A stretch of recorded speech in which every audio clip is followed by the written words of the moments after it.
It was a bright sunny morning when Millo packed his little backpack and whistled cheerfully. Luma. Tycho.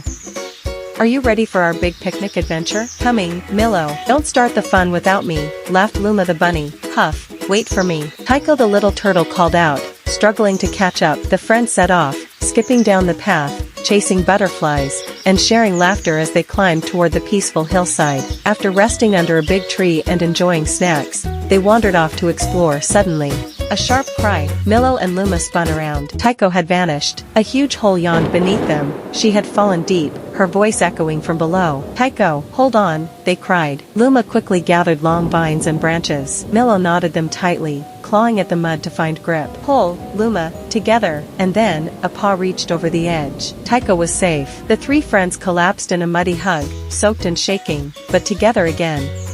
The hillside was no longer warm, but their friendship burned brighter than ever.